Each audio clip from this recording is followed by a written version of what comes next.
25 police अधिकारियों व कर्मचारियों को सस्पेंड करने के आदेश दिए गए हैं कि उनको तुरंत प्रभाव से सस्पेंड किया जाए। 4 डीएसपी हैं और 3 एसएचओ शामिल हैं। सरकार ने इसको सख्ताई से लिया है क्योंकि इसके ऊपर हमारी सरकार जीरो टॉलरेंस के ऊपर काम कर रही है और हम इस प्रकार की कोई भी बात को बर्दाश्त नहीं करेंगे। ये पेपर लीक नहीं है, पेपर आउट हुआ है। एक सेंटर से पेपर आउट हुआ है। किसी बच्चे ने पेपर बाहर दिया, उसका व्हाट्सएप बाहर चला गया और इस बात को हमने गंभीरता से लिया है। आज इसको लेकर के हमने बैठक में उच्च अधिकारियों में बैठ करके चर्चा की है। सभी डीसीस एसपीस को भी इसके लिए निर्देशित किया है और हमने ये कहा है कि सरकार की जो क्रेडिबिलिटी है उसके ऊपर कोई सवालिया निशान नहीं होना चाहिए। अगर किसी ने गलत किसी के क्षेत्र के अंदर हुआ है, हमने उसको भी गंभीरता से लिया है और उसके अंदर हमने जो संज्ञान लिया है, हमने कार्रवाई की है। सरकारी स्कूलों के 4 इन्विजिलेटर्स और प्राइवेट स्कूल के 1 इन्विजिलेटर्स के खिलाफ एफआईआर दर्ज कराई है,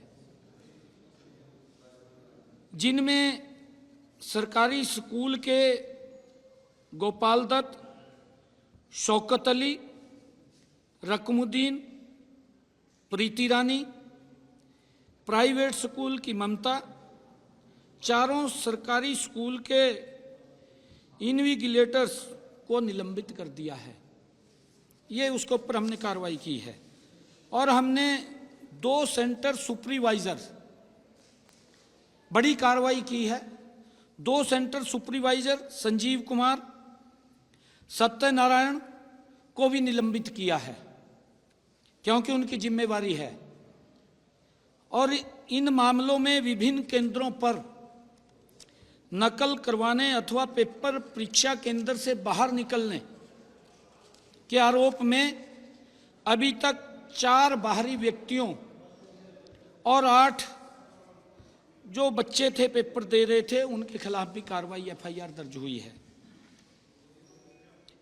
इस मामले की जांच जारी है। हमने कहा है कि इसकी और डीपली जांच करें।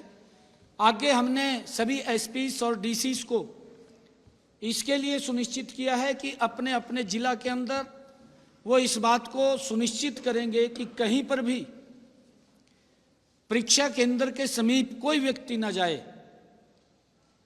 500 मीटर की दूरी से बाहर व्यक्ति रहे।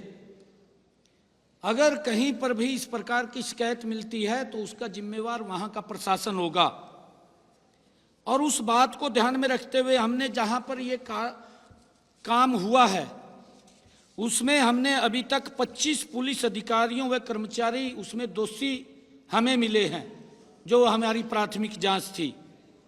सभी 25 पुलिस अधिकारियों व कर्मचारियों को सस्पेंड करने के आदेश दिए गए हैं कि उनको तुरंत प्रभाव से सस्पेंड किया जाए, जिसमें 4 डीएसपी हैं और 3 एसएचओ शामिल हैं।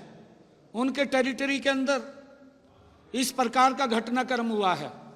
सरकार ने इसको सख्ताई से लिया है क्योंकि इसके ऊपर हमारी सरकार जीरो टॉलरेंस के ऊपर काम कर रही है और हम इस प्रकार की कोई भी बात को बर्दाश्त नहीं करेंगे। 4 डीएसपी और 3 एसएचओs को हमने सस्पेंड किया है और इसके साथ साथ हमने जो पुलिस के वहां कर्मचारी लगे हुए थे उनको भी सस्पेंड करने के आदेश दिए हैं। और इसके साथ साथ हमने जो मैंने बताया है कि वहां पर जो परीक्षक जो लगे हुए थे, सेंटर सुपरवाइजर या वहां पर जो इन्विजिलेटर्स जो लगे हुए थे, उनके ऊपर भी सख्त कार्रवाई हमने की है। और हमने ये भी आदेश दिए हैं कि कहीं पर भी पूरे प्रदेश के अंदर अगर कोई इस प्रकार का घटनाक्रम वो हमारे ध्यान में आएगा तो उससे संबंधित जो भी अधिकारी होंगे वो उसके जिम्मेवार होंगे। हमने सख्ताई से इसको लिया है। सोमवार से सारी व्यवस्थाएं चुस्त दुरुस्त हो जाएंगी, क्योंकि हम इसके उससे कोई समझौता नहीं करते। हमने सख्त कार्रवाई की है। न्यूज नेशन अब व्हाट्सएप पर खबरों के ताजा अपडेट के लिए न्यूज नेशन के इस QR कोड को स्कैन करें।